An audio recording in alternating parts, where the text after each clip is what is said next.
은혜 받으실 그리고 함께 나눌 하나님의 말씀은 시편 35편 1절에서 28절 말씀입니다. 시편 35편 1절에서 28절, 대략 30절 가량 되는 말씀이 길잖아요. 근데 이게 보면 짧아요. 한 절 한 절이. 그렇지만 이렇게 교독만 하다 보면 이 루즈함이 생길 수 있으니까 저희가 오늘 다이나믹하게 분단별로 한번 돌아가 보도록 하겠습니다. 자, 제가 한 절, 자, 여기 A분단, B분단, C분단이라 할게요. 자, 제가 한 절, A분단, 그 다음 B분단, C분단, 제가 한 절 이렇게 돌아가고 마지막 28절은 다 같이 하는 걸로 괜찮을까요? 네, 자, 시합하는 거 아니에요. 자, 다이나믹함을 좀 살려가지고 한 마음으로 분단별로 자 분대를 이루어가지고 군대의 소리로 한번 가보겠습니다. 제가 먼저 시작하겠습니다. 여호와여, 나와 다투는 자와 다투시고 나와 싸우는 자와 싸우소서. 그러나 나를 괴롭소서. 하나님께서 나를 도는 자의 길을 막으시고 또 내 영혼에게 나는 내 구원이라 해주소서. 내 생명을 찾는 자들이 부끄러워 수치를 당하게 하시며 나를 상하려 하는 자들이 강편을 당하게 하소서. 여러분들 분발하셔야 되겠어요. 그들을 바람 앞에 겨와 같게 하시고 여호와의 천사가 그들을 몰아내게 하소서.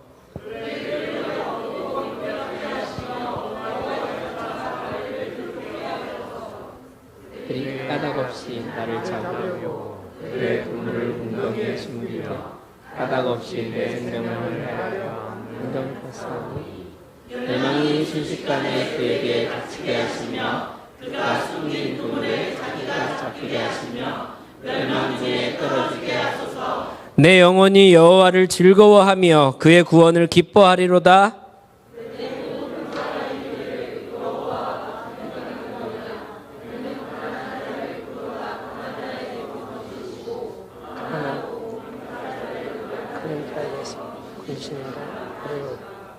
우리 안증인들이 일어나서 내가 알지 못하는 일로 내게 질문하며 내게 앞으로 갔다 나의 영혼을 외롭게 하나. 나는 그들이 병들었을 때에 굵은 배 옷을 입으며 금식하여 내 영혼을 괴롭게 하였더니 내 기도가 내 품으로 돌아왔도다.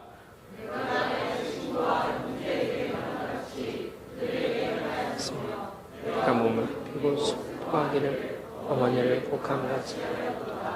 그러나 내가 넘어지면 그들이 기뻐하여 서로 보이며 불량배가 내가 알지 못하는 중에 모여서 나를 치며 찢기를 맞이 아니하도다. 눈에서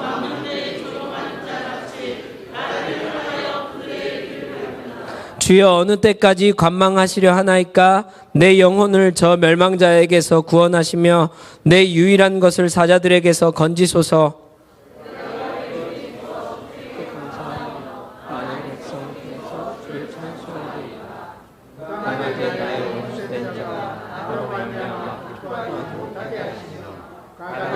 나를 미워하는 자들이 서로 눈치하지 못하게 하소서. 무릇 그들은 화평을 말하지 아니하고 오히려 가만히 땅에 사는 자들을 거짓말로 오락하며. 자, 여러분 거의 다 왔어요. 자, 또 그들이 나를 향하여 입을 크게 벌리고 하하, 우리가 목격하였다 하나이다. 보셨사오니 잠잠하지 마옵소서. 주여, 나를 홀리게 하지 마옵소서. 나의 하나님, 나의 주여, 펼치고 깨셔서 나를 공판하시며 나의 손살을 하시소서.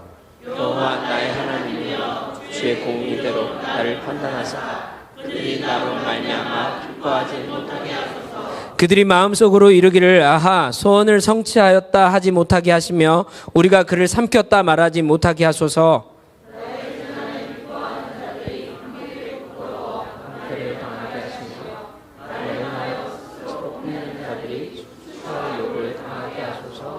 나의 일을 즐거워하는 자들이 기꺼이 누리고 즐거워하게 하시며 그의 종의 평안함을 기뻐하시는 여호와의 위대하시다는 말을 그들이 항상 말하게 하소서. 다 같이 나의 혀가 주의 의를 말하며 종일토록 주를 찬송하리이다. 아멘. 잘하셨습니다. 서로 여기 박수 한번 칠까요? 오늘 이 말씀을 가지고 그리스도 안에서 말씀으로 기도가 빚어져 가는 복된 자 바로 당신입니다. 라는 제목으로 함께 은혜 나누도록 하겠습니다. 누구 안에서? 무엇으로? 그래서 무엇이? 네, 그렇게 빚어져 가는 게 저희들 될 줄로 믿습니다. 이게 당연한 질문입니다만 여러분 모두들 기도하십니까? 이렇게 제가 질문하면 대답 안 할 수 있으니까 자, 옆에 있는 사람을 잠깐 지그시 좀 이렇게 쳐다봐 주세요. 지그시 이렇게 좀 물어봐 주세요. 요새 기도하요? 대답을 해주세요. 질문하셨으니까. 또 대답하기 좀 애매하신 분들이 있으신가요? 그러면 이렇게 대답하세요. 뭐 그렇게 당연한 소리를 하고 그래요. 이렇게 다 대답해 주세요. 이렇게. 자, 시작. 네, 기도해야죠. 우리 공동체는 벌써 기도의 집이 시작된 지가 만 13년 채우고 지금 14년째 더라고요. 제가 시간을 좀 세봤더니 기도의 집을 저녁마다 이렇게 이어가고 있습니다. 기도의 주제도 여러 가지가 있죠. 그리고 또 그런 기도뿐만 아니라 성도님들 개인적으로 새벽에도 나오시고 아침에도 나오시고 오전에도 나오시고 정오에도 나오시고 오후에도 나오시고 저녁 먹을 때도 나오시고 네, 각자 개인의 일정에 맞춰서 여러 가지로 하나님 앞에 나아가는 시간들 참 많습니다. 또 소소하게는 여러분들 식사할 때는 기도하십니까? 네. 가띠엘 식사할 때 기도하니? 그래 고맙다. 니들은 오늘 내가 지켜볼 거야. 겟세마네 동산에서 예수님이 기도하고 왔다가 제자들 자는 거 봐서 속상한 거를 내가 오늘 안 경험하기를. 니네가 거기서 자면 내가 망신이겠지? 자면은 이따가 성도님들에게 사랑하는 갓들 뒤통수 한 대씩 때려주세요 이렇게 부탁할지도 몰라. 자지마. 네, 그렇습니다. 네, 잠잘 때 잘 때는 일어날 때는 기도하세요? 네, 일어나기 바쁘시지 않으세요? 잠들기 바쁘시고. 저한테는 저기 외할머니가 한 분 계시거든요. 80대 중반쯤 되셨어요. 그 외할머니가 이렇게 형제 관계가 있으신데 그 5자매세요.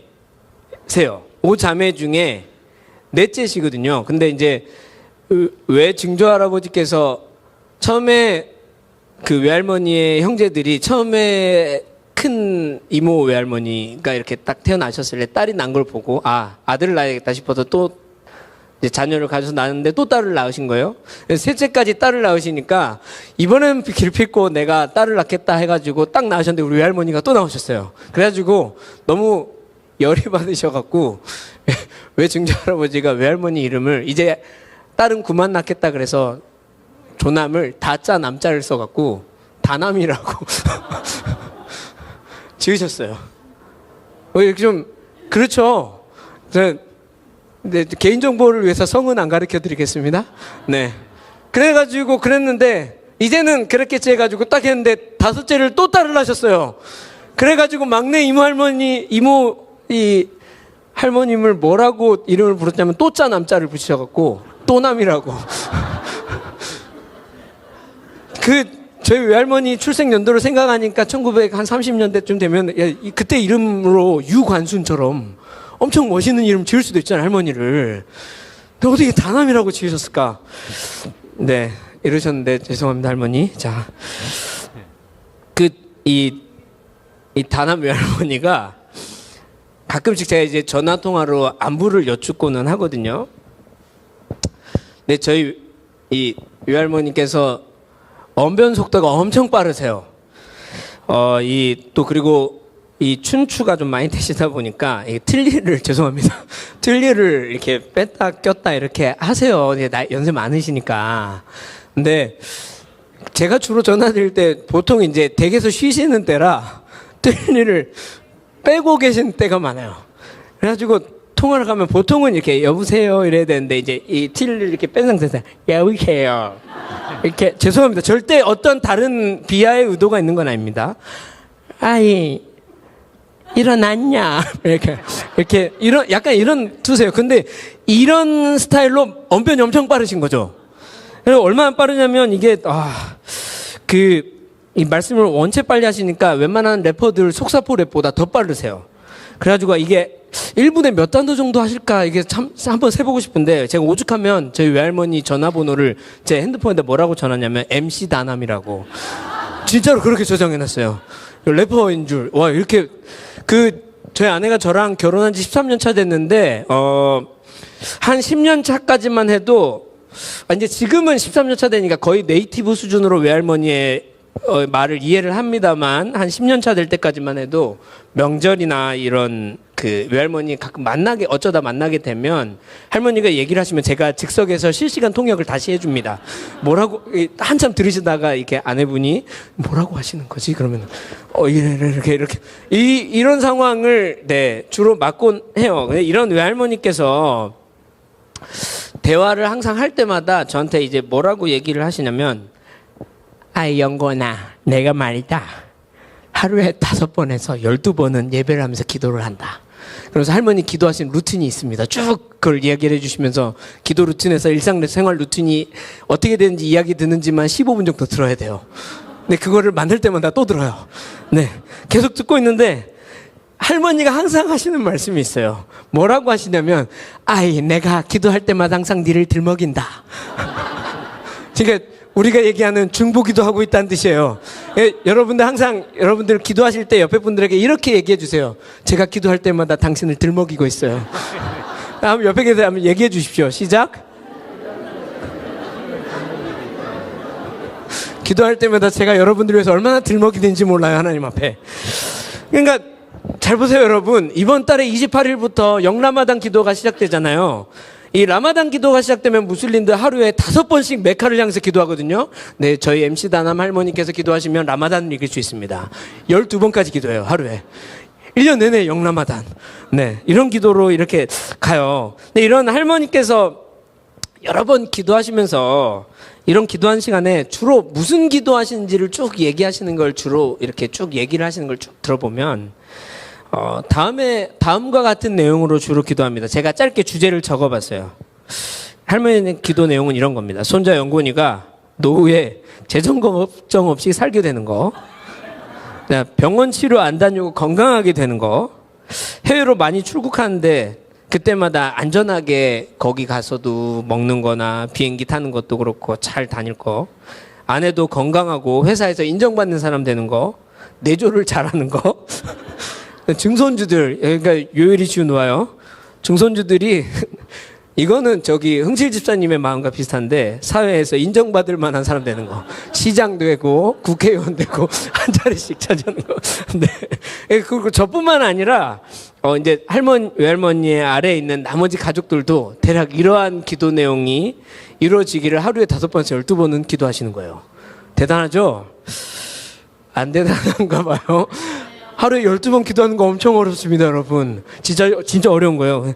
이런 기도 내용이 저희에게 있는 누군가한테는 이런 기도를 만약에 평가한다면 되게 1차원적인 기도라고 생각할 수 있고 세상사를 위한 기도뿐이라고 어떻게 보면 이렇게 평가절하 할지도 모르겠어요. 그런데 외할머니는 이제 복음이 정말 얼마나 깊이가 있는 단어인지, 그리고 왜 예수 그리스도께서 복음의 전부가 되시는지, 이러한 자세한 것들을 사실 잘 계시받지 못한 시대의 신앙생활을 시작하셨고, 또 지금은 들어도 잘 무슨 얘기인지 이해 못하실 때도 참 많아요.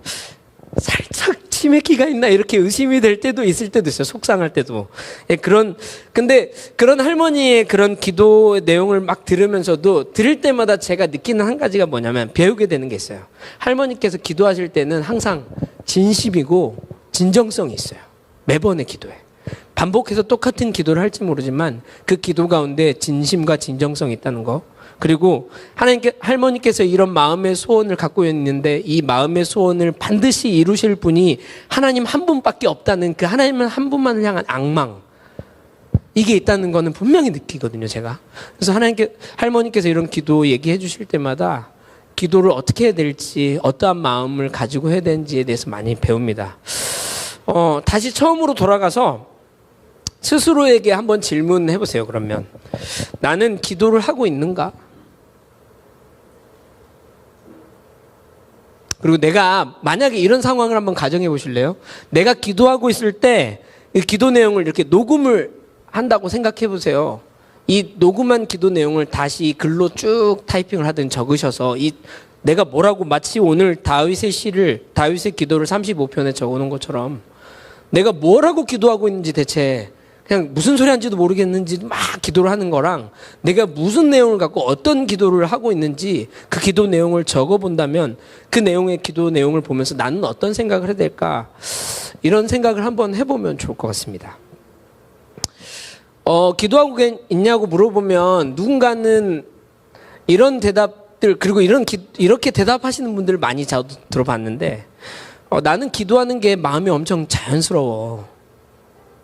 이렇게 말하시는 분들이 있어요. 그러니까 그분들의 어떠한 기도의 표현의 방법이 어떠한 기도의 폼과 형태에 나는 제한되어 있지 않고 매 순간이 하나님과 기도하는 거라고 어떤 깊은 차원의 믿음의 고백을 하는 걸 수도 있지만 때로는 오늘날 이런 그리스도인들 사이에서 이 기도하는 것이 마음에 자연스럽다고 여겨지는 상상이 매우 넓게 퍼진 위험한 오류가 될 수 있다고도 저는 생각을 합니다.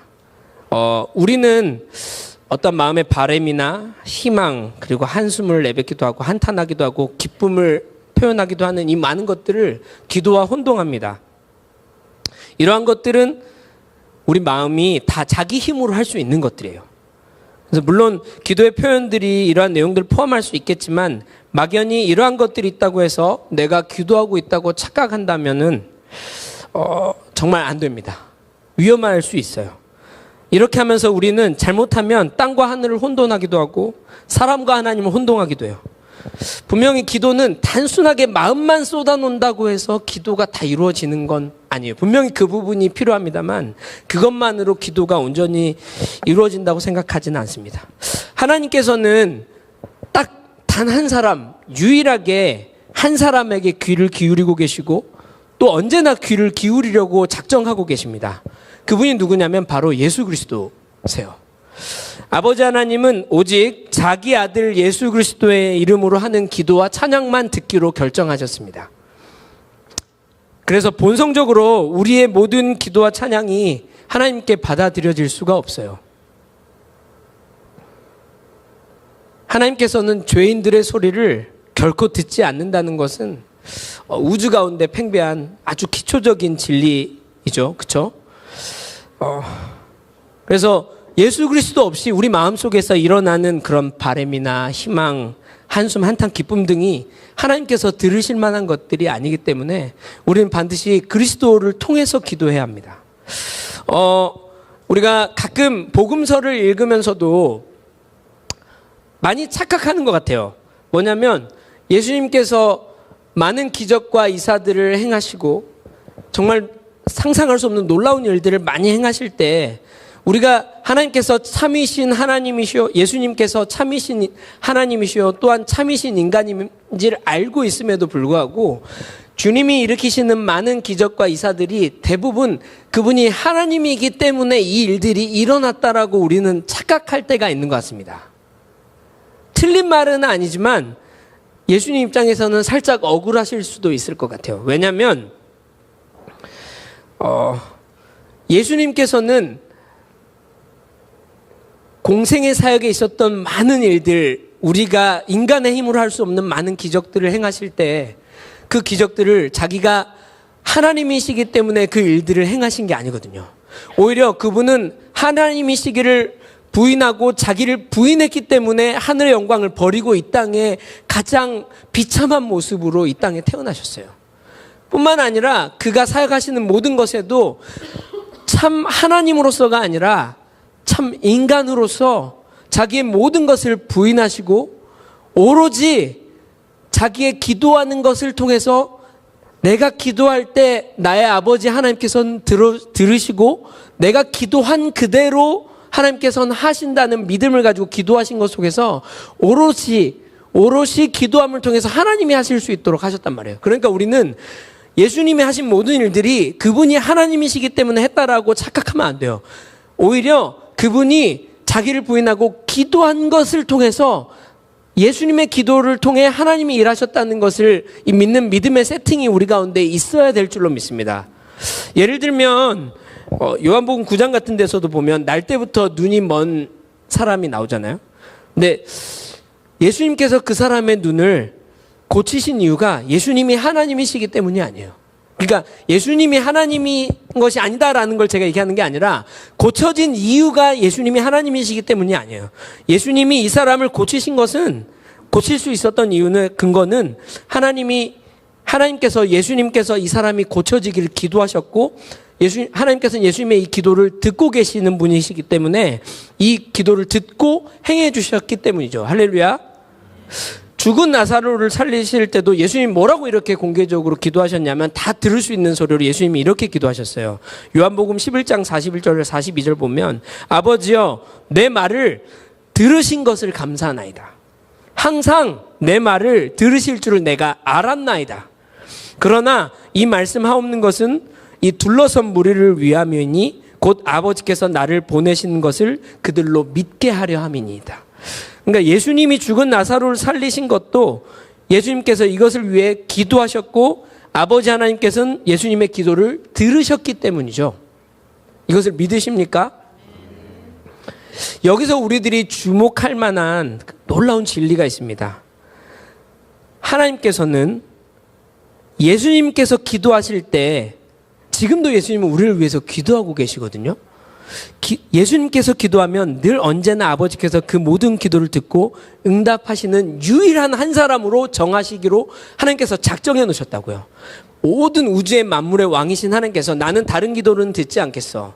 오로지 예수님 참이신 하나님이시요 참이신 인간이신 죽으시고 부활하신 나의 사랑하는 아들 예수의 기도만, 예수를 통해서 하는 찬양만 나는 듣기로 결정했어 라고 하나님께서 정해놓으셨어요. 그래서 다른 인간들의 기도나 그들의 의지나 관철 같은 표현들, 이 모든 것들은 하나님께 들리고 하나님께로 상달될 만한 소리가 아니에요. 이미 이 세상 공중 권세 잡은 자의 이 하늘을 뚫지 못합니다. 그런데 우리의 기도는 이 하늘을 뚫고 이 우주의 공간을 뚫고 천국까지 이르는 기도의 소리가 될 수 있습니다. 왜냐하면 하나님께서 그렇게 예수의 기도를 소리를 듣기로 작정하셨기 때문입니다. 할렐루야.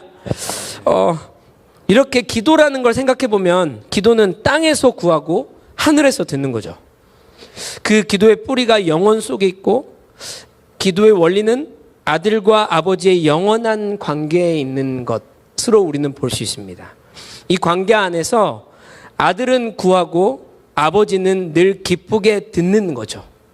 기도의 원리가 이렇다는 걸 우리가 잊지 말아야 해요. 우리는 많이 기도하기 때문에 이것이 자연스러운 것일 수 있지만 다시 기도에 대해서 좀 생각을 해보는 겁니다. 이 참되신 예수님의 기도는 아버지의 품 안에 계신 독생자의 영원한 것을 구하는 것과 그리고 사람들이 땅에서 드리는 기도를 이어주는 고리가 됩니다. 여러분, 기도라는 게 성립이 되려면 반드시 기도라는 건 하나님의 존재에서부터 시작됩니다. 하나님의 존재하심, 그것이 기도의 가장 깊은 근원입니다. 잘 생각해 보십시오. 하나님 계시지 않는다면 기도라는 것 자체가 성립이 되지 않아요. 할렐루야. 하나님의 품 안에서는 우리가 다 하나님 품 안에 있잖아요. 그 어떤 일들도 기도 없이는 이루어지지 않습니다. 여러분들 만약에 여러분들의 삶에 기도하지 않았는데 일어난 일들이 있다면 오히려 조심해야 되고 주의해야 되고 경각심을 가져야 돼요. 내가 기도하지 않은 일들을 물론 내가 미처 구하지 못한 일들까지도 주님은 섬세하게 우리 가운데 베푸시기도 하지만 어떠한 일들 속에 우리가 기도하지 않는 일들도 막 내가 보기에 좋아 보이는 모양으로 일어난다고 할 때 그때 조심해야 될 필요가 있습니다. 디모데전서 2장 5절에서 바울은 이렇게 진리를 선언합니다. 하나님은 한 분이시요 또 하나님과 사람 사이의 중보자도 한 분이시니 곧 사람이신 그리스도 예수라. 아멘. 우리는 자주 중보해 주세요라고 중보 기도의 요청을 받기도 하고 또 우리가 매주 중보적 예배와 기도로 많은 시간을 보내기도 하고 그런 시간들을 보내기 때문에 때때로 우리 스스로가 중보자라고 착각하고 있는 건 아닌지 모르겠습니다. 중보 기도로 예수님께 나아갈 수 있지만 우리는 중보자로서의 독립적인 위치를 가지고 있지 않습니다. 착각하면 안 돼요. 만약 내가 중보자라는 착각을 하고 있다면 내가 그렇게 하나님과 세상 사이를 이을 수 있는, 중재할 수 있는 그러한 위치와 역할을 갖고 있는 사람이라고 여기는 것과 같습니다만 그렇지 않아요. 우리가 예수님을 통해서 그렇게 할 수 있지만 우리는 그렇지 않기 때문에 중보할 때도 겸손한 마음으로 구하고 간청해야 되는 것입니다. 할렐루야. 왜냐하면 우리가 정확히는 예수님은 우리의 죄를 제거하시는 어린 양이시기 때문에 우리를 대신하는 예수님의 대속 제사를 통해서 본질상 죄인인 우리 사람들의 기도를 하나님이 들으실 수 있다는 뜻이고, 이로 인해서 우리는 예수님이 우리에게 전가해 주신 그 의로 인해서 의롭다고 여겨지기 때문에 주님 앞에 중보할 수 있는 중보자가 되는 거예요. 할렐루야. 그래서 그리스도인들은 자신이 예수 그리스도인 것처럼 하나님께 말하는 자들입니다. 잘 생각해 보세요. 마치 자기 자신을 예수인 그리스도인 것처럼 하나님께 말하는 거예요. 사람들에게가 아니라. 사람들에게 말할 때는 오히려 정말 그분이 나를 통해서 일하시는 것처럼 겸손히 말해야 되지만 하나님께 나아갈 때만큼은 내가 그리스도와 연합한 것 안에서 내가 예수 그리스도인 것처럼 하나님께 말해야 돼요. 그러면 여러분 한번 생각해 보세요. 나의 지금의 기도의 소리가 과연 예수 그리스도인 것처럼 하나님 앞에 말하고 있는가? 하나님께서 우리 기도에 귀 기울이시는 이유는 오직 하나, 예수님이 우리에게 전가해 주신 의 때문이죠. 우리들이 드리는 기도는 예수님이 십자가에서 우리를 위해 이루신 대속사역을 근거로 드려질 때만이 하나님께서 들으시는 거예요. 그러니까 우리가 자연스럽게 이것이 되고 있기 때문에 하나님께서 내 기도를 들으신다는 믿음이 있지만 막연한 내 기도를 들으신다는 믿음이 아니라 정확하게 십자가의 사건을 통해서 어떻게 주님이 나의 기도를 듣고 계신지에 대한 이해를 하고 있을 때 그 믿음이 온전하여질 때 확실한 믿음이 더 서게 되는 거예요. 우리의 기도에. 할렐루야. 예수 그리스도의 대속적인 죽음이 우리의 기도의 근간이 되시기를 정말로 축복합니다, 여러분. 예수님의 죽음과 부활은 복음 안에서 우리한테 큰 두 가지 선물을 줍니다. 첫 번째는 죄 용서함을 주죠. 그리고 또 하나는 성령이라는 선물을 주십니다. 이 두 가지가 아니면 우리는 하나님께 기도할 수가 없어요. 믿는 저희 모든 사람들 안에 내주하시는 예수님의 영이 우리로 기도할 수 있게 하십니다. 그리고 예수님의 영이신 성령님이 예수님의 마음을 통해 우리 마음에 두신 영원을 향한 갈망과 찬양이 기도라는 표현을 통해서 표현수단으로 분출되는 거예요. 기도라는 건 이런 거죠. 그래서 우리의 기도는 반드시 그 예수님의 말씀, 하나님의 언약의 말씀이신 말씀을 통해서 그 말씀을 기반으로 성경을 기반으로 할 때 온전한 기도로 나아갈 수 있습니다. 그래서 오늘의 본문도 이 본문의 말씀 또한 우리의 기도의 기반이 되면 좋겠습니다. 오늘 본문을 묵상하시면서 어떤 생각을 좀 하셨어요? 내용 자체는 막 그렇게 어려운 내용은 없는데 혹시 마음에 조금 불편하셨을 수도 있어요. 왜냐하면 본문의 내용이 막 대적자들 향해서 이렇게 막 저주해달라고, 대적자들이 무너지게 해달라고 이런 기도를 하는데 이런 기도를 내가 해도 되는 건가 이런 생각을 하셨을 수도 있을 것 같고, 근데 이제 제가 이런 오늘의 본문을 보면서 다윗은 정말 친밀했구나, 진짜 친할 때만 할 수 있는 기도를 하네. 어떤 예능 프로그램 같은 거 보면 이게 웃자고 하는 아마 그 얘기일 거예요. 예능 프로그램에서도 이런 거 막 이러한 내용을 포함한 대화, 이런 질문을 포함한 대화 같은 걸 막 할 때가 있어요. 그 막 예능 같은 데 보면 나한테 얼마까지 해줄 수 있어? 얼마 빌려줄 수 있어? 나한테 얼마까지 빌려줄 수 있어? 한번 옆 사람한테 한번 물어보세요. 자, 옆에 계신 분들 지극히 한번 보시고 한 번만 물어보세요. 나한테 얼마까지 해줄 수 있어? 아니, 질문만 하시면 안 되죠. 질문을 받으셨으면 대답을 한번 해봐 주세요. 자, 막 되게 어마어마한 상상도 못할 액수가 혹시 지금 나왔나요? 네? 아, 돈 빌려주시기 위해서 나가는 건 아니지. 네, 아, 진짜 지금 웃고 계신 분들 중에 진짜 이 정도까지 빌려준다고? 근데 너 그만큼 돈 없잖아. 지금 없으니까 아무렇게나 지금 이게 공수표를 날리는 건 아니, 이렇게 생각할 수 있죠. 자, 네, 이게 얼마 빌려준지 너무 깊이 빠져 계시지 마시고요. 네. 그러니까 그런 대화를, 만약에 기도는 대화잖아요. 그쵸? 근데 대화 중에도 이런 식의 대화를 저희는 이제 제가 시키니까 했겠지만 정말 친한 관계, 이런 대화들을 오고 갈 수 있다면 그건 진짜 친밀한 관계일 거예요. 꼭 금전적인 문제뿐만 아니라 친밀할 때만 할 수 있는 대화가 있는 거라면, 하나님께로부터 친밀함 안에 있으려면 그 친밀함의 척도에 따라서 기도할 수 있는 표현의 내용도 다른 거죠. 그래서 혹시 오늘의 본문을 이러한 뉘앙스로 오해했을까봐 제가 본문을 간단하게 쉬운 말로 간단하게 한번 적어와 봤어요. 네, 이러한 내용으로 오해하셨을까봐 제가 한번 이렇게 기도해 볼게요. 본문의 내용을 간단하게 듣고 좀 오해하지 마시고 들어보세요. 자, 이렇게 기도합니다. 본문의 시편 기자는, 하늘에 계신 사랑하는 아버지 하나님, 아무개면 뭐 나를 고용한 고용주일 수도 있고, 불편한 이웃일 수도 있고, 사이가 안 좋은 식구일 수도 있고, 뭐 어떻게든 내 돈 떼먹고 도망간 사람일 수도 있고, 나한테 아픈 말하는 사람일 수도 있고, 어쨌든 누가 됐든 아무개에 대해 관해 기도하려고 합니다. 그 사람이 나를 얼마나 힘들게 하고 내게 어떤 문제를 일으키는지 당신께서는 아십니다. 그러니 그 사람이 죽게 해주십시오. 그것도 아주 속히 죽게 해주십시오. 그 사람의 자녀들이 떠돌이 거지가 되게 해주시고, 아무도 그 사람을 불쌍히 여기지 않게 해주시고, 그 사람의 가족이 모두 대가 끊어지게 해주십시오. 하나님, 나를 위해 이렇게 해주실 수 있죠? 사랑하는 아버지, 감사합니다. 예수님의 이름으로 기도합니다. 아멘. 본문을 이런 내용으로 오해하시면 안 돼요. 근데 내용이 잘못 오해해서 보면 이런 내용 같이 보여요. 그래서 어쩌면 이런 내용으로 기도해도 되나? 다윗이 아무리 친해도, 야, 이건 좀, 예수님께서도 신약에서도 원수까지 사랑하라고 하셨는데 이런 내용하고 이 본문하고 너무 이렇게 결이 맞지 않지 않는 거 아닌가? 이렇게 생각하시는 분들이 없으시라고 믿습니다. 저희 공동체는 믿음의 수준이 뛰어나니까요. 아무도 안 하나 아멘 하면 어떡해요?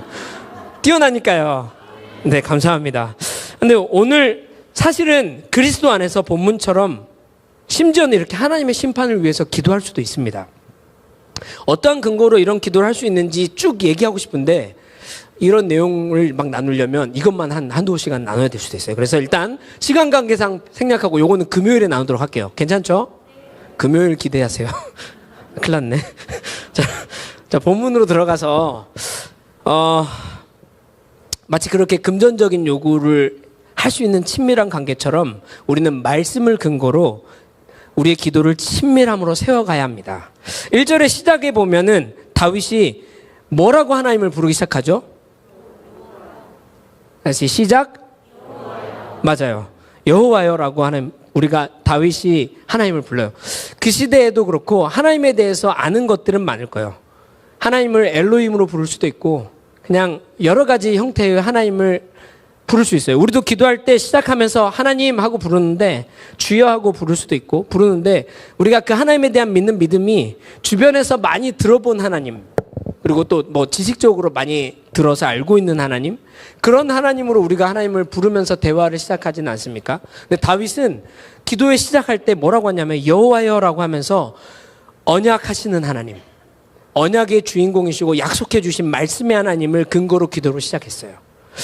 다시 한번 강조하지만 우리의 기도는 언약의 말씀을 기본으로 한 믿음으로부터 시작해야 되고, 그 기도의 말이 말씀과 매우 친밀해져 있어야 돼요. 즉 그러니까 성경적인 구체성을 가지고 있어야 합니다. 할렐루야. 오늘 말씀이 본문이 좀 길지만 사실 크게 보면 막 복잡한 내용은 없는데, 짧게 저희가 3단락 정도로 좀 끊어가지고 한번 보면 좋을 것 같아요. 빠른 시간 안에 보려면. 벌써 11시 15분이네. 큰일 났네. 자, 짧게 정리해 보겠습니다. 자, 첫 번째는 한 1절에서 10절 정도까지를 한번 끊어보면 좋을 것 같아요. 이렇게 짧게 보면은 기도할 때 보면 이렇게 시편에 다윗이 이렇게 얘기해요. 여러 가지로 있지만 1절에서 한 4절까지 보면 이런 표현들이 있어요. 나와 다투는 자와 싸우시고 싸우는 자와 싸우소서. 다투는 자, 싸우는 자. 방패를 잡으시고 손방패를 잡으시고 생명을 찾는 자들이 상의하려는 자들이. 뭐 이런 표현들이 있어요. 뒤로 가도 계속 있어요. 그러니까 이 표현들을 좀 가만히 제가 보니까 표현들이 되게 거시적에서 미시적으로 바뀌어요. 여러분들 기도할 때 어떻게 기도하세요? 여러분들의 기도하는 루틴이 뭐 기도하는 내용에 따라서 다를 거고 다 다르긴 할 건데 대부분의 여러분들의 기도가 혹시 이렇지 않아요?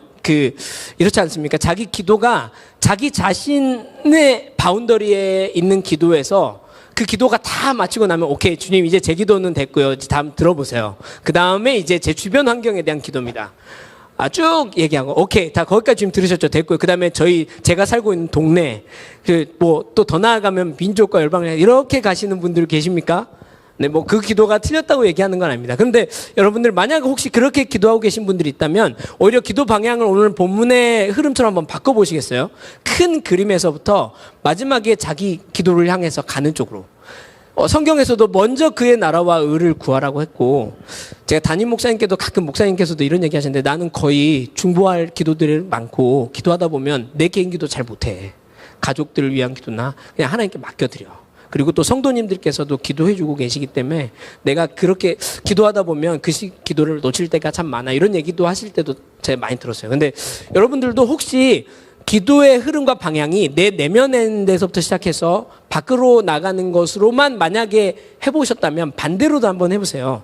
큰 그림 하나님의 나라를 세워드리는 것을 기도로 시작해서 마지막에 나의 삶 그리고 내 내면을 향해서 가는 쪽으로. 그래서 디테일한 기도들이 필요하죠. 하나님 막아주실 때도 방패로 막으시지만 큰 방패로도 막으시지만 손방패 작은 일들 하나하나에도 큰 일로부터 작은 일 큰 하나님의 나라로부터 작은 내 안에 세워져 가야 되는 하나님의 나라. 이러한 기도의 방향을 한번 바꿔보시는 것도 정말 좋을 것 같습니다. 그리고 기도할 때는 2절 같은 데 보면은 표현할 때 이렇게 해요. 나를 도와주세요가 아니라 일어나 나를 도와주십시오, 하나님.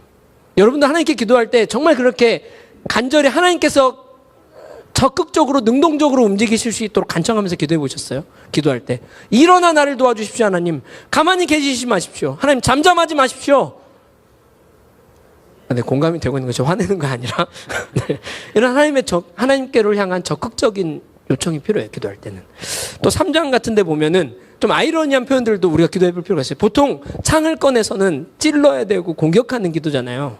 그런데 하나님 당신이 그런 강력한 무기를 갖고 있음에도 불구하고 그 창을 뽑아서 지켜주십시오. 누군가를 찌르고 공격하는 게 아니라 하나님 지켜주시고 그의 생명이 보존될 수 있는 생명을 기반으로 하는 기도. 그리고 저는 묵상하면서도 3절의 표현이 너무 정말 와닿았는데 기도하면서 받고 싶은 응답이 뭘까요? 뭘 것 같아요? 기도하시면서 여러분들이 가장 듣고 싶은 하나님으로부터 듣고 싶은 거. 저는 이걸 것 같아요. 나는 너의 구원이다. 네가 어떤 문제를 갖고 있는지 중요하지 않다. 나는 너의 구원이 될 것이고 지금도 너의 구원이며 네가 앞으로 가는 문제에 있어도 나는 너의 구원자야. 이 말씀을 주님께서 응답해 주실 때 당장의 어떠한 문제들이 내가 바라는 일들의 모양처럼 해결되지 않아도 너무 감격할 것 같아요. 그 신실하신 그 능력 있으신 온 우주의 왕이 나의 구원자라고 확실하게 확증을 해 주신다면 그것만으로 이미 만족하는 거죠. 그러면서 4절에서 8절의 말씀 쭉 보시면 이 하나님께 이렇게 기도해요. 원수들에 대해서 심판에 대해서 구체적으로 막 이렇게 저렇게 여러 모양으로 기도해요. 하나님 그냥 기도하시지 마시고 당신의 천사들을 동원해 주십시오. 여러분들 기도할 때 그런 기도를 하세요. 그러니까 기도할 때 한 가지를 하더라도 하나님 짜장면을 먹지만 이 짜장면이 하나님의 천사들이 동원돼서 이렇게 마치 할 수 있는 것처럼 그러니까 이거는 좀 오버입니다만 기도하는 것 안에 내면의 적극성, 하나님께서 당신이 하실 수 있는 나를 위해 베풀어 주실 수 있는 모든 가능한 동원의 수단을 가지고 나를 도와주십시오. 이런 적극적인 기도가 하나님 앞에 필요했죠. 가끔 저희들 안에는 하나님 그렇게까지 하기엔 좀 죄송합니다. 조금만 어차피 능력 있으신 분이니까 요만큼만 도와주셔도 다 해결돼요. 이렇게 기도하지 마세요. 그렇게 기도하시면 하나님 그렇게 기도하는 걸 들어주시지만 그 기도한 것이 이루어지는 게 중요한 게 아니라 우리는 이만큼이신 하나님밖에 경험을 못해요. 그런데 적극적으로 하나님께서 도와주시기를 간청하면 하나님의 적극성, 나를 향하신 강력하고 강건하신 사랑을 경험할 수 있어요. 할렐루야.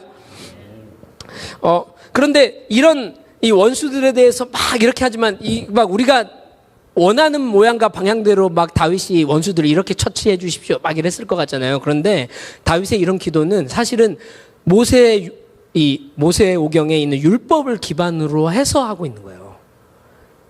그리고 이 율법의 가장 어떻게 보면 저주해 주십시오의 기초는 아브라함이 하나님께서 언약하신 언약이 있어요. 내가 너를 축복한 자에게 축복하고 너를 저주한 자에게 내가 저주하겠다라고 시작하신 이 여호와 하나님, 언약의 하나님의 이 약속으로부터 시작해서 이것을 가지고 다윗은 어렸을 때부터 그 이스라엘 백성들이 다 그렇잖아요. 이 모세의 오경을 계속적으로 외우고 익히고 암송하며 늘 이마와 손등과 표로 삼고 읽으면서 살았기 때문에 이것을 기반으로 원수들을 향해 그들을 처치해 주시기를 바랄 때도 이러한 것을 기반으로 했어요. 자기가 하고 싶은 마음대로 막 저주하는 게 아니에요. 이런 기도들을 좀 생각해 봐요. 그리고 9절 10절까지를 보면 이 약속의 하나님께서 베푸시는 구원이 그냥 하나님께서 건져주셨다가 아니라 내가 구체적으로 그렇게 기도한 기도대로 응답받았다라는 이것 안에서 자기의 뼛속까지 하나님을 인정하는 믿음을 고백해드려요. 그러니까 여러분 그냥 하나님께서 삶 속에서 은혜로 베푸시는 일들이 있을 때도 감사하지만 사실은 구체적으로 이렇게 말씀을 기반으로 해서 하나님의 성품을 기반으로 해서 기도했을 때 응답하시는 그 기도 응답의 제목들이 있으면 그것을 가지고 10절의 말씀처럼 10절을 한번 9절부터 10절을 한번 제가 읽어볼게요. 내 영혼이 여호와를 즐거워하며 그의 구원을 기뻐하리로다. 즉 말씀대로 그렇게 하나님께서 응답하셨을 때 내 영혼이 여호와를 즐거워하겠고 그의 구원을 기뻐하겠고 나의 모든 뼈가 이르기를, 그러니까 내 뼛속까지 그거를 경험하고 느낀단 말이죠. 여호와 같은 이가 누구냐? 그는 가난한 자를 그보다 강한 자에게서 건지시는 분이고 가난하고 궁핍한 자를 노력하는 자에게서 건지시는 자다라는 거를 고백할 수 있는 믿음의 근간이 자기의 경험으로부터 생기는 거예요. 기도한 것을 통해서, 기도한 것에 응답받는 것을 통해서. 기도라는 건 이렇게 중요하죠. 이어서 또 한번 가볼까요? 11절에서 18절을 보면은 방금 1절에서부터 10절까지를 보면서 뭘 생각했냐면 기도는 이렇게 말씀을 근간으로 해서 구체적으로 우리가 바뀔 필요가 있구나라고 생각했다면 11절에서 18절 말씀 보면서 저는 뭐라고 생각했냐면 우리의 기도는 골방이나 이렇게 모여서 하는 데서 드려지는 것에만 한정되어지면 안 된다. 분명히 알고 있는 내용임에도 불구하고 말씀이 그렇게 얘기하고 있구나. 우리의 기도는 삶 속에서 말씀을 순종으로 표현하는 확장이 되어야 된다. 즉 순종하는 것이 행동이기도 하지만 기도의 또 하나의 표현일 수도 있다는 거예요. 할렐루야. 근데 그냥 일반적인 우리의 삶 속에서도 우리가 하나님의 말씀을 토대로 선을 베풀면서 그렇게 순종하면서 살아야 되지만 더더욱 선을 악으로 갚는 일들 있잖아요. 나는 선을 베풀었는데도 불구하고 그 선이 악으로 돌아와서 나를 괴롭게 하고 곤란하게 하고 나를 힘들게 하는 일들이 내게 일어날 때 우리는 더더욱 그 자리에서 순종하는 것을 통해 기도해야 돼요. 11절의 말씀을 보면은 불의한 증인들이 일어나서라는 표현들이 있잖아요. 가끔 저희들의 삶에서 그런 불의한 일들을 겪게 되면 그런 일들은 스물스물 일어나지 않더라고요. 그런 일들은 대부분 적극적으로 일어나요. 불의한 사람들은 그냥 안 있고 일어나요. 그냥 앉아있는 데서 말하지 않고 일어나서 그냥 나를 공격적으로 공격하고 나를 어렵게 하죠. 그런 것들도 생각해보면 불의한 사람들의 저렇게 강력함이 왜 강력할까 보면은 하나님이 정해놓으신 말씀대로 저들도 하고 있구나를 인정하면 오히려 마음이 편해집니다. 그리고 12절의 말씀을 보면 잘 생각해보세요. 선을 악으로 갚아주면 우리가 어떠한 감정을 느끼냐면 배신감을 느끼거든요. 그러면 배신감이 나면 곧바로 이어지는 게 뭐냐면 분노가 일어나요. 그렇죠? 그런데 잘 생각해 보세요. 배신감의 본질은 분노가 아니에요. 그리고 배신감 안에 깊이 있는 것은 뭐냐면 외로움이에요. 12절에 뭐라고 고백하냐면 내게 선을 악으로 갚아 나의 영혼을 외롭게 하나. 배신당할 때 우리는 분노가 일어날 수 있지만 그 분노함을 잠잠하게 하면서 한번 생각해 볼 필요가 있어요. 하나님 앞에 기도하면서 하나님, 이 일들이 일어난 것 안에 내가 이렇게 느끼는 것이 내가 참으로 혼자 되었다는 듯한 외로움을 느낍니다 라고 고백하는 게 더 성경적일 수 있어요. 물론 뭐 감정을 표현하지 말라는 건 아니지만 여러분들의 기도의 내용을 빚어간다고 생각해 볼 때 그럴 수 있습니다. 그렇죠? 13절에서는 또 그 말씀 보면은 뭐가 생각이 났냐면 그 누가복음 10장에 보면 예수님께서 70인을 따로 세우시면서 파송하실 때 너희들이 어느 집에 가든지 그 집에 평안을 빌어줘. 기도해. 그런데 그 집이 그 기도를 받을만 하면 그 집에 평안이 임할 거고 그 평안 안음 속에서 네가 그 집에 머물 것이고 그 평안을 받을만 하지 않으면 그 기도가 너에게로 다시 돌아올 거야. 근데 그 기도가 예수님도 분명히 유대인이시기 때문에 이 시편에 있는 것을 근간으로 또한 얘기하셨을 거예요. 그래서 우리도 불의한 자들에 대해서 기도를 해야 해요. 사실은 억울한 일을 당할 때 분노함만 표현하지 않고 그 외로움을 주님께 올려드리면서 나에게 그러한 불의한 이들을 향해 행하고 있는 그들을 위해서 그들의 평안을 위해서 빌어주고 오히려 기도해야 돼요. 왜냐하면 그렇게 하면 그들이 그런 평안 가운데 만약 들어가게 되면 그들 마음 스스로 돌이키고 나에게 화해를 요청하겠죠. 근데 그렇지 않다 해서 그가 멸망하고 망하는 길로 간다고 하더라도 내가 기도했던 기도가 다시금 나에게로 돌아올 수 있다는 하나님의 약속이 있어요. 할렐루야. 그래서 우리는 무조건 기도하는 것이 유리합니다. 할렐루야. 그리고 16절이나 18절 보면 또 제가 조금 묵상하면서 이런 것들을 발견했는데 우리를 대적하는 사람들은 대부분 어디에 있는 줄 아세요? 연회 중에 있어요. 그리고 기도하는 기도자는 대회 중에 있어요. 대회라고 하니까 무슨 경연 같은 걸 얘기하는 게 아니라 큰 대자의 모일회, 교회처럼. 그러니까 대회라고 하는 큰 모임, 이렇게 모여있는 무리를 얘기하는 거고 기도하지 않고 대적하는 자들은 대부분 연회 중에서. 연회 중에서는 여러분들 무슨 일이 일어나나요? 네, 가띠에 큰일 났네. 큰일 났네, 얘들아. 여러분이 이따가 나갈 때 가띠를 사랑한다 하면서 뒤통수 한 대씩 때려주세요. 네. 한치도 깨어있을 수 없더냐. 얘들아, 깨 빨리. 네, 여러분 이렇게 얘기하고 있지만 졸리고 계신 분들도 네, 이게 무슨 소린가 하겠죠. 자, 그 연회 중에 무슨 일들이 일어나냐면 대부분 먹고 마시고 즐겨요. 그렇죠? 먹고 마시고 즐긴다는 건 먹고 마시고 즐기는 것이 죄악됐다고 얘기하는 건 아닙니다만 무슨 얘기냐면 마음이 느슨해져 있고 마음의 생각과 중심이 그 먹고 마시고 즐기움으로 연회 중에 있으므로 즐기고 느끼고 있는 자기가 느끼고 있는 감정, 쾌락 그것의 본질인 자아에 중점을 두고 있을 때를 얘기한다고 저는 생각해요. 그런데 대회 중에 있다고 하는 건 그냥 모였겠어요. 하나님의 백성이 예배하려고 기도하려고 모였겠죠. 즉 하나님이 계신 곳 하나님 원하시는 장소에 있는 것에 있어요. 그러니까 연회 중에 있는 자들의 특성이 대부분 대적하게 되는 자리로 나아가요. 그런데 대회 중에 있는 자들은 기도하는 자가 돼요. 근데 여러분 여기서 반대로 생각해 볼 게 뭐냐면 내가 항상 대회 중에 있다라고 생각하면 착각이에요. 언제든지 내가 하나님 원하시지 않는 곳에 있거나 내가 나를 향해서 집중하고 있는 그 자리가 연회 중이 되는 거예요. 할렐루야. 그래서 우리의 생각을 연회 중에 있는 마음의 장소와 태도와 방향을 대회 중으로 옮길 필요가 있어요. 할렐루야. 자, 17절에도 보면 17절을 제가 한번 또 읽어보겠습니다. 눈이 안 보이냐.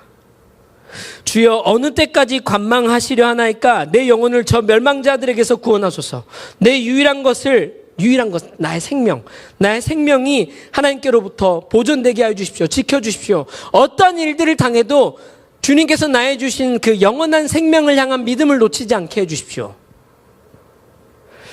여러분 불의한 그리고 억울하고 힘든 일을 당하실 때마다 이 기도를 주님께 해주십시오. 하나님 이 일들은 내게 올 수 있는 일들입니다. 그렇지만 이 일들이 내 삶 가운데 여전히 일어나고 있다고 해도 이 일들로 인해서 나의 내면에 있는 본질적인 핵심 예수 그리스도를 통해서 주신 영원한 생명을 놓치는 일들 이 영원한 생명을 놓치는 믿음이 만약에 놓쳐지면 다 놓칩니다. 주님 이 어려운 일들을 놓치면 기도 자리도 놓치고 주일 예배도 안 가고 싶고 구역 예배도 안 가고 싶어지고 했던 일들에서 봉사했던 거 다 하고 싫어져요. 하나님 이런 무너지는 일들로 가지 않게 하여 주십시오. 나의 생명을 지켜주십시오. 나의 생명의 근간을 지켜주십시오. 이러한 기도로 좀 주님 앞에 나갔으면 좋겠습니다. 그러니까 여러분 한 11절에서 18절의 기도는 우리의 삶 속에서 일어나는 기도예요. 기도에 아까 10절에 1절부터 10절까지는 기도의 친밀감을 말씀으로 세우는 걸 생각을 해본다면 11절부터 18절은 기도의 자리가 현장 속에서 일어나는 것 속에서 어떻게 우리가 기도해야 되고 어떠한 행동으로서 나아가면서 기도해야 되는지를 좀 묵상해보는 거죠. 이러한 이 삶의 현장에서의 기도하는 방향으로서의 기도는 대회 중에 있는 많은 18절에도 보면 뭐라고 고백하냐면 내가 대회 중에 주께 감사하며 많은 백성 중에서 주를 찬송하리이다. 즉 이거는 이런 삶에서의 있는 이러한 기도의 표현들은 결국은 많은 백성들을 감사함으로 이끌 수 있는 것 같아요. 나의 이러한 삶의 현장에서 불의하고 어려운 일을 당할 때 그렇게 행동으로 한 기도들, 하나님께 간청하면서 나아간 기도들은 그것은 결론적으로 교회 공동체를, 소그룹을, 자기의 가정을, 나를 그룹지어서 공동체로 대회로 있게 하시는 모든 자리에 있는 하나님의 백성들을 풍성하게 하고 그리고 그들이 주님을 찬송하게 할 수 있는 나의 또 다른 하나님을 향한 예배가 흘러갈 수 있게 하는 것들이 됩니다. 할렐루야. 그리고 또 하나 끊어서 19절에서 26절까지를 좀 보자면 좀 이거 보면서 저는 무슨 생각을 했냐면 19절에서 26절을 좀 계속 보시다 보면 표현과 내용들이 뭐를 상상하게 하냐면 법정을 상상하게 해요. 재판하는 곳이요. 그래서 우리는 제가 무슨 생각을 했냐면 기도의 대상이신 하나님에 대한 믿음의 폭이 미래적으로 확장되어지면 좋겠다. 기도할 때. 그리고 그렇게 하나님을 믿는 믿음 안에서 우리의 기도가 지어져 가면 좋겠다. 이런 마음을 좀 받았는데 무슨 얘기냐면 그리스도 예수께서 다시 이 땅에 재림하실 때에는 이제는 구원과 은혜의 주가 아니라 심판의 주로 오실 거예요. 그리고 그 예수님의 나라가 1000년간 이어지다가 그 1000년이 끝난 후에 마지막에는 비로소 인류로 아담으로부터 지어져 있던 모든 인간이 하나님의 심판대 앞에 서야 될 거예요. 그뿐만 아니라 하나님은 언제나 우리의 재판장이 되시죠. 그래서 우리의 기도가 여러분 우리들 가끔 이렇게 어려운 일들을 당하거나 또 하나님 앞에 기도할 때 그냥 기도하려고 하지 말고 우리의 기도를 가지고 하나님의 판단하시는 곳, 하나님의 재판소 앞으로 우리의 기도의 상황을 끌고 가는 우리의 믿음이 확장되면 좋겠어요.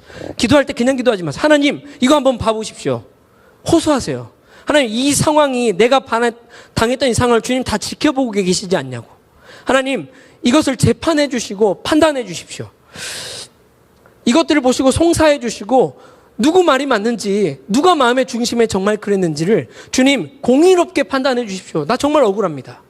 그렇지 않은 걸 주님 아시지 않습니까? 그냥 아이고 주님 나 죽겠습니다. 왜 맨날 이런 기도로만 가지 않고 하나님이 재판장이시라는 것, 그분은 판단하시는 하나님이시라는 것, 그분이 그런 주권을 갖고 계신다는 것, 그것이 앞으로도 그런 일들로 일어날 것이기에 나의 오늘의 기도가 또한 지금 그렇게 하나님의 재판하시는 곳 앞에 서 있어야 된다는 것, 그러한 믿음의 기도의 폼을 가지고 하나님 앞에 나아갔으면 좋겠습니다. 좀 주목하여 보고 싶은 게 아까 또 잠깐 그런 표현들을 했던 걸 들었는데 22절, 23절, 24절 부를 때 다윗의 기도를 한번 보세요. 22절에 다윗이 뭐라고 하냐면 여호와여 주께서, 근데 23절로 가면 나의 하나님 나의 주여, 24절 가면 여호와 나의 하나님이여 주의 공의로 하나님 앞에서 간청하고 호소하려면 이 믿음의 확장이 그리고 그 간절함이 더해져야 해요. 하나님 앞에서 그 간절히 재판장이신 하나님 앞에 호소하는 간절한 외침이 느껴지십니까? 그걸 정말 동일시하셔서 여러분들의 기도 가운데서도 그런 기도로 나아가면 좋겠습니다. 기도하실 때 우리는 하나님께 대한 믿음의 이 아이덴티티를 이렇게 확장해서 가져가 보면 우리의 기도가 더 풍성해질 줄로 믿습니다. 보니까 이런 걸 봐요. 1절부터 그렇게 10절까지 기도가 말씀으로부터 더 지어져야 된다는 것을 볼 때 다윗이 계속 뭐라고 하냐면 여호와여라고 이렇게 불렀잖아요. 그런데 11절에서 18절까지 그렇게 삶의 현장에서의 기도의 순종의 표현들이 필요할 때는 보시면 다윗이 여호와여라고 부르는 걸 뭐라고 계속 부르냐면 주여라고 부릅니다. 찐종. 기억 안 나세요? 네, 지지난주에 유용 강사님께서 전해주신 진실된 종일 때만 주여라고 표현을 하는 거예요. 행동이 수반이 필요할 때. 그런데 그 모든 것들을 더하여 하나님 앞에 이런 미래적인 기도로 나아갈 때는 방금 여호와여 주께서 이것들을 다 합쳐서 하나님 앞에 간절히 기도하는 그런 믿음의 이러한 확장이 있는 거죠. 하나님께서 우리의 생각과 마음으로부터 나오는 이 입술의 기도를 빚어가실 때는 반드시 우리가 하나님을 아는 믿음의 아이덴티티가 확장되어져야 될 줄로 믿습니다. 이렇게 본문을 따라서 우리가 만약 기도한다고 하면 우리 입술의 기도가 우리의 생각에 우리의 마음으로부터 시작되는 기도가 빚어진다고 하면 마침내 우리는 어떠한 기도의 영역으로 나아갈 수 있을까요? 그걸 좀 고민을 해보니까 결국 27절 마지막 28절 두 구절에 결론이 나는 것 같아요. 한번 27절하고 28절은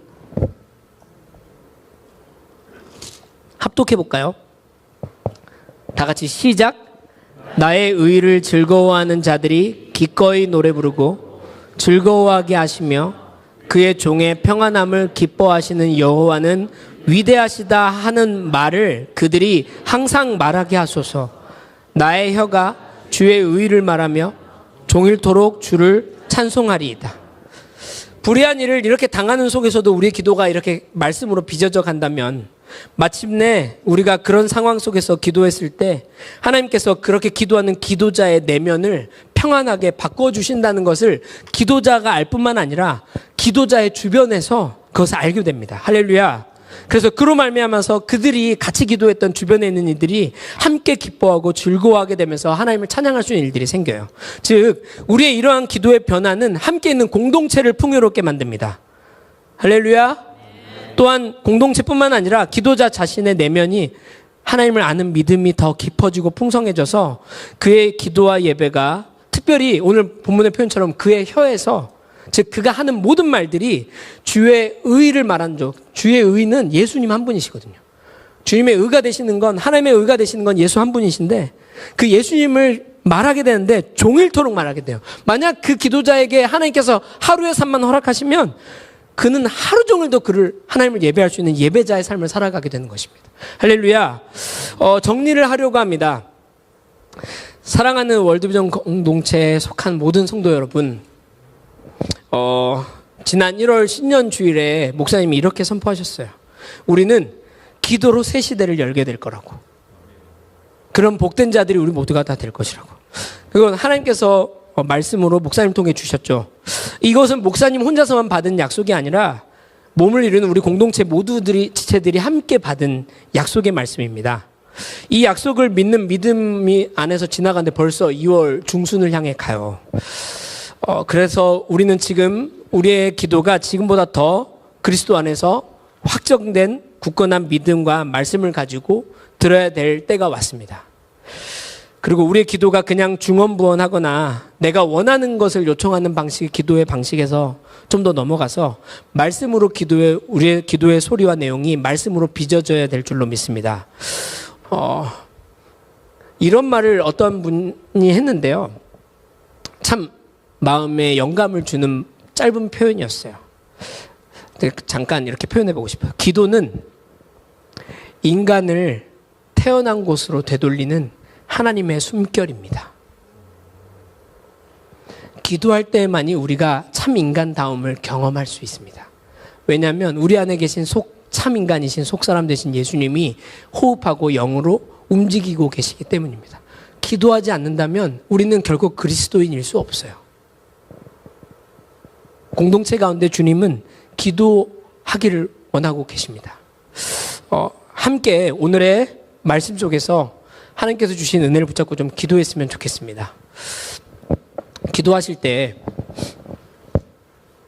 쭉 제가 여러 가지 좀 것들을 나누고 그냥 편하게 들으시라고 재밌는 이야기들도 했지만 결론적으로는 직면해야 되실 것들이 있어요, 여러분들.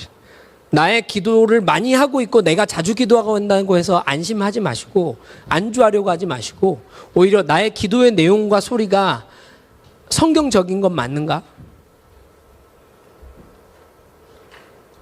내가 또 나의 삶 속에 펼쳐져 있는 일들 속에 어려움 속에 있는데 그 기도가 지금 본문의 기도처럼 그러한 중심과 하나님을 향하여 하는 기도가 지어져 있는가? 말씀과 동일한가? 내 기도에 하나님의 말씀을 두고 나의 감정을 표현하는데 나의 생각을 표현하는 데만 기도에 많은 시간들을 할애하고 있지는 않는가?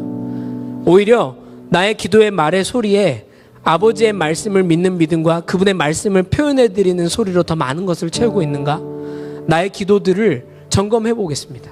그리고 나의 기도가 이 자리에 있는 곳에서만 드려지는 것인가? 아니면 내가 살아가고 숨쉬고 있는 삶의 자리에 그것이 기도가 되어져서 순종의 모습으로 나의 기도를 움직이는 표현으로서, 행동하는 행동으로서의 기도의 표현을 해드리고 있는가? 그 행동을 할 때 나의 마음의 스탠스가 어떠한가?